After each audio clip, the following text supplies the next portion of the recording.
Hello and welcome. This is the news on NTA International, reaching you from Abuja. You can watch this news live on our social media platforms displayed on your screen. Let's begin with the headlines. Russia arrests 11 suspects over attack on Moscow concert hall.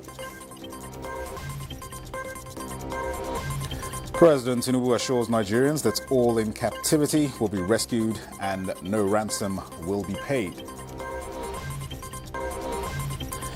And 17 Quranic school pupils kidnapped in Sokoto State regain freedom.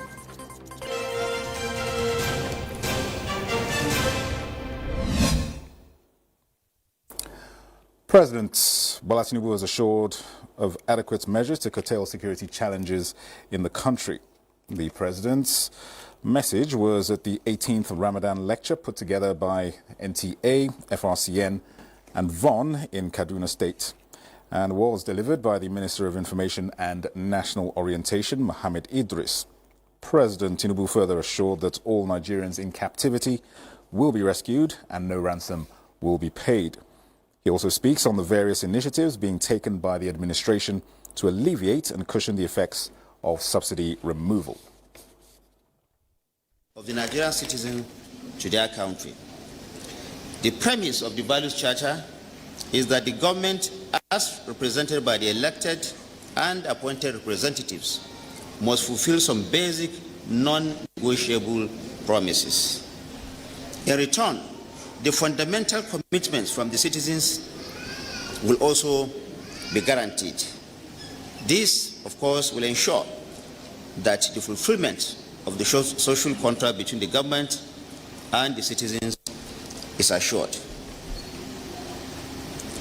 With the reform of the National Investment Program that Mr. President has embarked upon and the safeguards that he has introduced to ensure transparency and accountability in the management of funds meant for the poor and the vulnerable in our society, the federal government is indeed promoting and instilling the values of collectiveness, togetherness, and mutual coexistence.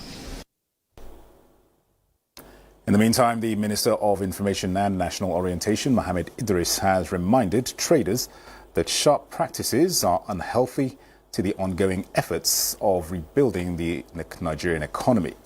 This was when the federal government media team, which he led on a tour to Kano and Jigawa, engaged members of the Kano State business community. Salihu Gwanara reports. It is an engagement to refresh memories and compare notes on the subsisting understanding between these drivers of commercial activities in the nation's commercial city, Kano, and the federal government. The presidential media team acknowledged the concerns and collaboration the administration of President Bola Tinubu is enjoying from the citizens, describing it as a challenge to remain focused while delivering good governance through its rewarding economic policies. To boost industrialization, the federal government has also issued import duty exemption certificate letters of recommendation to 20 manufacturers to boost expansion and production capacity. Now, post-business intervention in the business sector, Federal Ministry of Industry, Trade and Investments has commenced processes for the distribution of 200 billion naira that is already approved by the President through the 3 new special intervention funds established as part of measures to bring post-subsidy removal relief to businesses in this country. In this direction, like I said earlier, Bank of Industry has announced the commencement of disbursement of the 50 billion naira presidential conditional grant scheme for traders, food vendors, etc. The exchange of quality ideas here has rekindled the hope of participants. We commended Mr. President for the courage he has in removing the subsidy. We are hoping that the plan on the economy will lead a positive, inshallah. Engaging stakeholders at the grassroots is a mandate of the presidential media team to take governance to the people. In Kano, Saliu Gwanara, NTA News. Now, Russia says it has arrested 11 people, including 4 gunmen, over the attack on a Moscow concert hall, for which a group of Islamic State claimed responsibility. The attack took place in Moscow's northern suburb of Krasnogorsk, ahead of a concert by Soviet-era rock band Picnic at the Crocus City Hall. Comfort Fashion tells us more. The attack occurred about 8:15 p.m. local time, before the start of a concert by a popular Soviet-era band. The attackers in combat uniforms used automatic weapons and set fire to the venue with flammable liquid. It was said to be the deadliest attack in Russia for decades. Russian telegram channels, including Buzzer, which is close to the security services, and a lawmaker said some of the suspects were from the Central Asian nation of Tajikistan. At least 143 people were killed, and the death toll is expected to rise with searches through the rubble, which is to last for several days. According to the Emergency Situations Ministry, more than 180 people has been hospitalized. Vladimir Putin thanked the emergency and special services for their support after Friday's attack in Moscow. President Putin called the attack a barbaric terrorist act and announced 24th of March as a day of national mourning. Major events were also cancelled across the country, including a friendly football match between Russia and Paraguay set to take place in Moscow on Monday. Comforts, Fashion, NTA News. Meanwhile, Nigeria has expressed its deepest condolences to the people and governments of the Russian Federation over the tragic attack carried out at the Crocus Concert Hall in Moscow that resulted in the deaths of innocent people and injuries to more than 100. The Minister of Foreign Affairs, Yusuf Tugar, commiserated with the victims of the tragic attack and praised for the repose of their souls. He also praised for the quick recovery of those injured. Tugar reasserted Nigeria's stand in solidarity with Russia at this challenging time, while extending brotherhood and sympathy to President Vladimir Putin. United States Secretary General Antonio Guterres has appealed for a ceasefire to allow more aid to Gaza. He was speaking on the Egyptian side of Rafah, where most Palestinians sought refuge. More than ever, it is time for an immediate humanitarian ceasefire. It is time to silence the guns. Palestinians in Gaza, children, women, men, remain stuck in a non-stop nightmare. Communities obliterated, homes demolished, entire families and generations wiped out, with hunger and starvation stalking the population. Antonio Guterres, the UN Secretary General. Elsewhere, the 35 Somalians suspected of piracy on board the warship in Kolkata have arrived in Mumbai, India, for prosecution. This follows a successful operation by Indian forces in freeing a hijacked bulk carrier and rescuing hostages. Here is Comfort Fashion with details. The rescue involved Marine commandos paradropped from the AC-17 aircraft. The defendants were apprehended when naval commandos recaptured a hijacked bulk carrier and rescued several hostages. Indian commandos boarded and took control of the vessel on March 17, some 480 kilometers off the coast of Somalia. The men are expected to be transferred to police custody on Saturday. Navy spokesman Vivek Madwell said this marked the first time in more than a decade that pirates captured at sea will be brought to Indian shores to face trial. Under India's anti-piracy laws, the men could face the death sentence if they are convicted of killing or attempted killing and life imprisonment for piracy alone. India has deployed at least a dozen warships in the Gulf of Aden and the Northern Arabian Sea since December, which enables it to assist vessels east of the Red Sea. Comfort Fashion, NTA News. And Comfort Fashion also reports that Friday was the last day of campaigns allowed in Senegal's tightly contested election scheduled for Sunday, 24th March. Large crowds turned out in Dakar and Mbour in support of two of the favoured presidential candidates, Bassirou Diomaye Faye and Amadou Ba.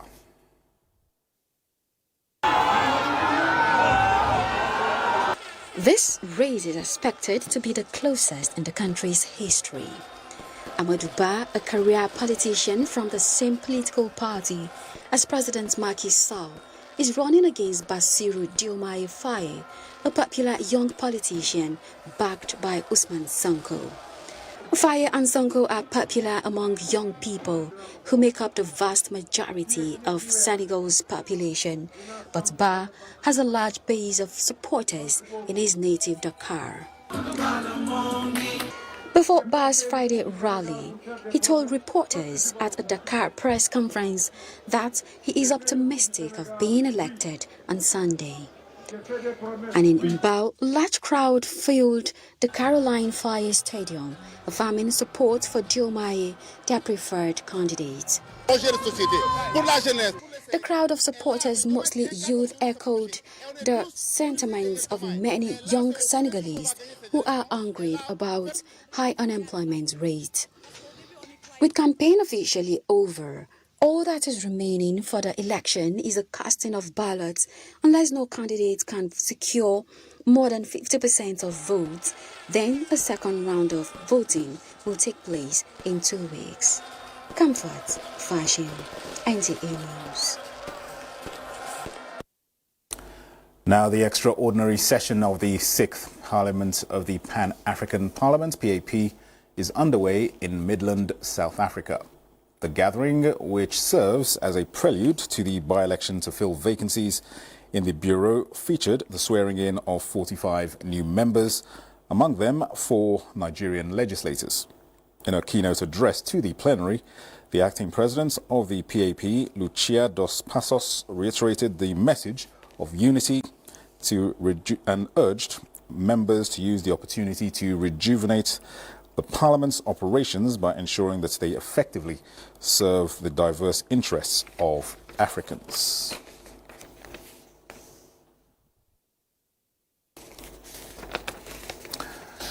The Nigerian Television Authority, NTA, has reiterated its commitment to leverage on its wide reach to promote learning and education activities in the country.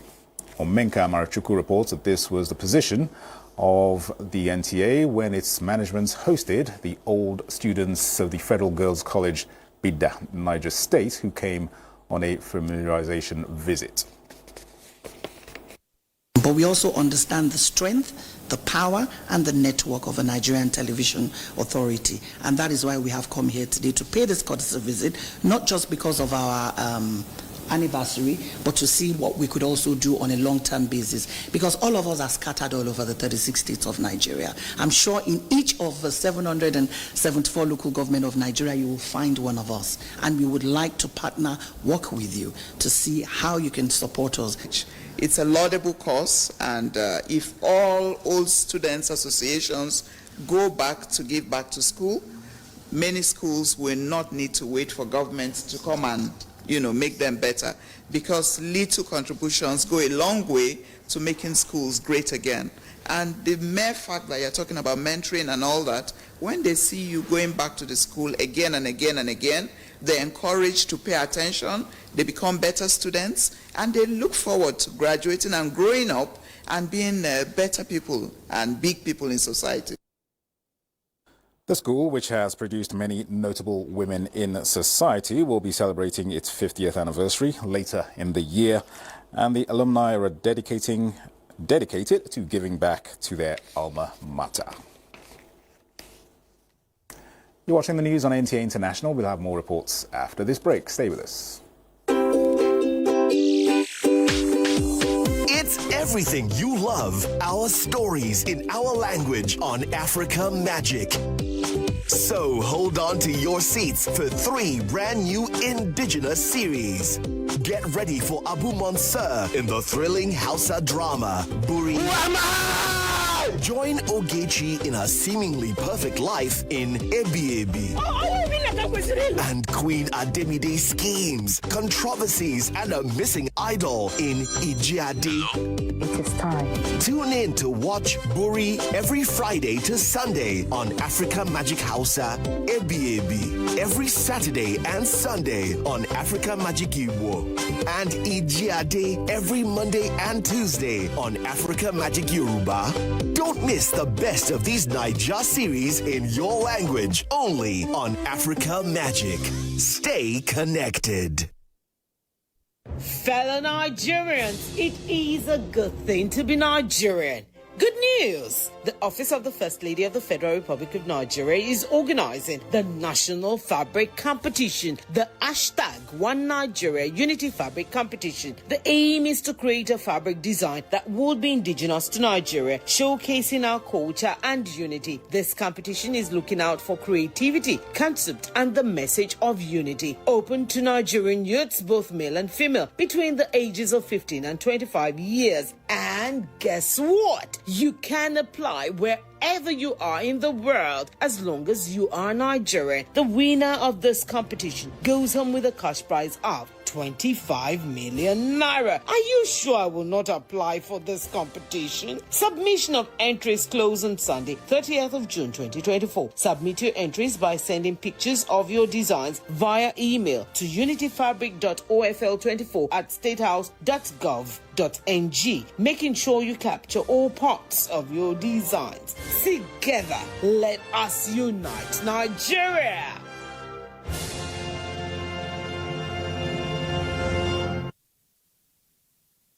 You're welcome back. Now, medical experts and key drivers of drug demand reduction campaigns say the society, family, and governments must rise to the responsibility of entrenching an anti-drug culture in Nigeria. Elizabeth Omoriyi reports that this was the message at a forum designed to interrogate factors promoting drug misuse and addiction in society. Data by the National Drug Law Enforcement Agency show that more than 14 million Nigerians abuse drugs. As a global concern, the problem, the agency says, is driven by a range of factors. Abubakar Salami, for 12 years, was involved in illicit substances. He says peer pressure, lack of parental care, and social distress promote the menace. For me, I identified that there was something hindering success for me, which was those substances, right? So I started channeling ways to stop those substances. Then I started fasting and praying. Also started exercising rigorously. And this forum provides Nigerians a platform to share ideas, drop adoptable strategies to reduce threats, and give hope to families dealing with the social problem. People now order drugs with their phones. So we should wake up to that reality that this menace will not only consume the users, it's going to consume the whole society. Chasing office, chasing position, thinking that when you get all that, you come back, they will enjoy. And you have lost them to drugs. Fathers should take responsibility. Following the UNODC 2023 World Drug Report that warns on expansion of illicit drug markets, they insist parents must be extra vigilant to be abreast of behavioral changes in their children, and government should prioritize access to treatment services. Elizabeth Omoriyi, NTA News. The 17 Quranic school pupils kidnapped 2 weeks ago at Gidan Bakuso village in Gada local government area of Sokoto State have regained freedom. Garrison Commander 8th Division, Nigerian Army Sokoto, Brigadier General Alexandra Tawasimi presented the rescued pupils and a lady to Governor Ahmed Aliu at the government house in Sokoto. Zainab Saidu Abdul Nasir reports. The pupils of a Quranic school popularly known as Sangaya were kidnapped in the early hours of Saturday, the 8th of this month, when a group of bandits stormed the remote village of Gidan Bakuso of Ise district in Gada local government area. The pupils were taken to a forest in Zamfara state, and the abductors demanded for a huge amount of money. Their rescue was as a result of a joint security effort with the help of some good Samaritans. The pupils were abducted just hours before the inauguration of the Sokoto State Community Guards Corps, a civilian volunteer force trained to assist the existing security outfits to fight the rampant attacks and kidnappings for ransom in Sokoto State. The 18 wary-looking yet relieved victims were brought to the Sokoto State Governor Ahmed Aliyu at the government house, who applauds the gallantry of the security forces and assures of his administration's continued support towards securing the nation. Our readiness to ensure protection of their lives and property. Indeed, we have already started taking measures towards achieving this. Garrison Commander 8th Division Nigerian Army Sokoto says the security forces will not relent until peace reigns in the state. We also call on our good people to continue to cooperate with us and give us timely information so that when issues like this happen, we nip them at the bud. One of the rescued pupils narrated their ordeal and thanked the security forces and the government of Sokoto State. In Sokoto, Zainab Said Abdul Nasir, NTA News. The Third Policy and Governance Forum of Elite Discussants has recommended combative value reorientation and institutional re-engineering as realistic solutions to bad governance and persistent corrupt practices. Charles Arthur was at a virtual roundtable discussion on this issue and filed in this report. Over 98 participants interconnected from both public and private sectors in Nigeria, Singapore, and beyond to dialogue on fostering good governance through strengthening the fight against corruption in Nigeria. With former chairman of the Independent National Electoral Commission, INEC, Professor Atairu Jega, Dr. Hakeem Ahmed Baba, Waziri Kassina, and a host of others lending their voices on how these monsters can be tackled. While they dissected corruption as the manipulation of rules and public funds for personal gains, 4 cardinal sectors, the federal and subnationals, social and the privates, were identified as core areas where it has deepened its roots. Recommendations by the discussants also include leadership training, raising the bar above the minimum qualification of school certificate, strengthening the judiciary, institutional as well as general legal and social systems. Charles Alpha, NTA News. Nigeria has joined the rest of the world in marking this year's World Meteorological Day. Musa Baba Aliyu reports that the theme of the year is at the front line of climate action. The 2024 World Meteorological Day aims at encouraging global cooperation, coordination and communication on weather, climate and water-related issues. This is to encourage more commitment and actions from both policymakers and individuals on climate change mitigation. The World Meteorological Organization says the effect of climate change is affecting millions of people around the world. It says climate action is essential to sustainable development, including good health, access to water and sanitation, and freedom from poverty and hunger. For many, this is a matter of life and death.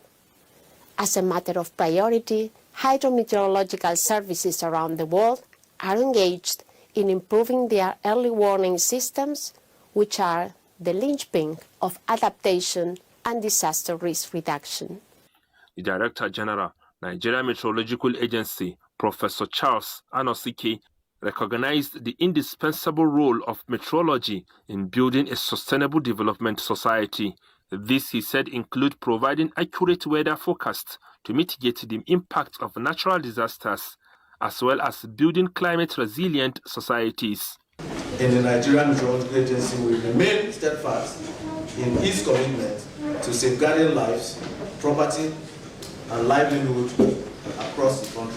Additionally, we must also sustain awareness and continuous education on climate and climate change related issues. I believe strongly that being somebody from within the system, you will work together seamlessly as you did with the previous chief executive. Since weather-related issues remain a major challenge in Nigeria, environmentalists are appealing for commitment in mitigating it. Musa Baba Aliyu, NTA News. Borno State Governor Baba Gana Umara Zulum has unveiled a 90-horsepower capacity solar irrigation pump station in Damasak in the northern part of the state. Mohammed Goni reports that the governor has, during his one-day engagements in the area, also launched sales of subsidized petroleum products to farmers at 500 naira per litre. The pumping station, with a combined 90 horsepower capacity, comprises 3 units of 30 horsepower pumps discharging 225 liters per second, with 105 discharging points covering 125 hectares of rice fields. Governor Zulum explained that his administration is shifting focus from continuous food distribution to empowering farming activities in the state. So I want to announce to the general public that for this year's irrigation season, government of Borno State is to procure 1 million liters of petrol and to distribute it within the entire state at a subsidized rate to the farmers. Government procured 5,000 water pumps, petrol-driven water pumps, 1,000 solar pumps, and 20,000 bags of fertilizer will be provided. While in Damasak, Governor Zulum distributed the said fertilizers, solar and petroleum-powered water pumping machines with accessories and agrochemical for farmers in 2 local government areas of Mobar and Abadam. He also inspected the expanded Nglai scheme, Zanna Umarti, Dushi, Damasak Central, and all other accessible farms in Damasak. Borno State Commissioner for Agriculture, Bau Musami, highlighted Governor Zulum's achievement in agriculture. Farmland has been reopened, breathing life back into the heart of its people, and has earned this administration a great honor. He listed the establishment of modern, innovative, and climate-smart irrigation schemes with directive to replicate same in all the senatorial zones. In Maiduguri, Mohammed Goni, NTA News. Just before we go, here's a quick look at Sunday's weather forecast in Nigeria and other parts of the world.